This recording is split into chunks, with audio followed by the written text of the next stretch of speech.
अस्सलाम वालेकुम viewers, welcome to exploring पांडा। तो आज का हमारा डिस्कशन का टॉपिक है C3 एंड C4 इंटरमीडिएट्स। तो C3 और C4 इंटरमीडिएट क्या होता है? ऐसे प्लांट जो अनाटमिकल फीचर, फिजियोलॉजिकल फीचर यानी कि फिजियोलॉजिकल फीचर शो करते हैं, इनके दरमियान में C3 और C4 प्लांट्स या फिर C4 प्लांट्स के दरमियान में। तो हमें पता है कि C3 और C4 प्लांट्स कौन कौन से होते हैं।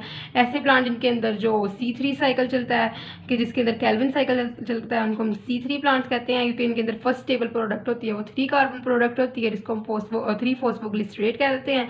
ठीक है।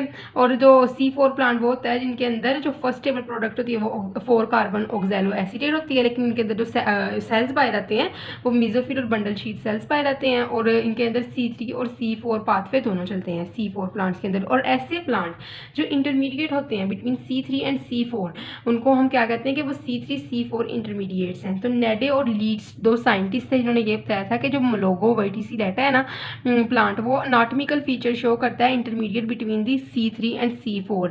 इनका जो फोटो रेस्पिरेशन होती है वो लोअर होती है than C3 but higher than C4 plant, C3 और C4 इंटरमीडिएट में। लेकिन C3 और C4 इंटरमीडिएट में जो फोटोसिंथेटिक रेट होता है ना, वो क्या होता है, वो हाई होता है than higher than C3 but not higher than as much but not from C4। ठीक है। और जो फोटो रेस्पिरेशन रेट होती है वो क्या होती है इनके अंदर, लोअर देन C3। तो ये आपने याद रखना है। तो अगर हम बात करें आगे तो क्या कहते हैं कि मलोगो वर्टिसिलेटा जो होता है वो C3 और C4 इंटरमीडिएट ही रहता है अपनी ग्रोथ स्टेजेस के दौरान। तो इसके अंदर हम देखेंगे 3 to 4th लीफ स्टेज में नो बंडल शीथ अपेयर्ड, कोई बंडल शीथ अपेयर नहीं होती है। और हमें पता है कि बंडल शीथ किन प्लांट्स के अंदर नहीं पाई जाती, वो होते हैं C3 प्लांट्स।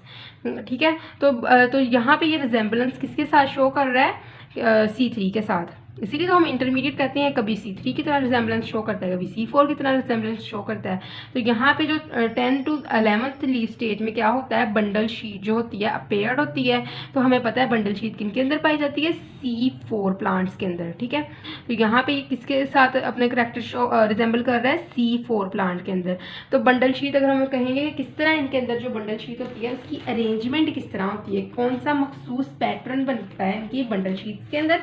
तो इनकी बंडल शीट सेल्स के अंदर क्या होता है कि माइटोकॉन्ड्रिया अंदर की तरफ पाया जाता है और एक टाइट सेंट्रीपिटल पैटर्न में पाया जाता है अंदर की जानब बंडल शीट सेल्स में, और उसको सराउंड किया होता है किसने, क्लोरोप्लास्ट ने। ठीक है। तो बाहर क्या है, क्लोरोप्लास्ट है और अंदर है माइटोकॉन्ड्रिया। मैंने माइटोकॉन्ड्रिया इस तरह नहीं होता कि एक ही माइटोकॉन्ड्रिया पाया जाएगा, इस तरह होगा। देखो देखें यहाँ पे ये माइटोकॉन्ड्रिया पाया गया है। ठीक है। और बहुत ही टाइट सेंट्रीपिटल एक पैटर्न के अंदर ये चीज़ें पाई जाएंगी। और ये जो ऊपर मैं एक बड़े बॉक्सेस बना रही हूँ ना ऐसे वाले, ये क्या है, ये बाहर क्लोरोप्लास्ट है।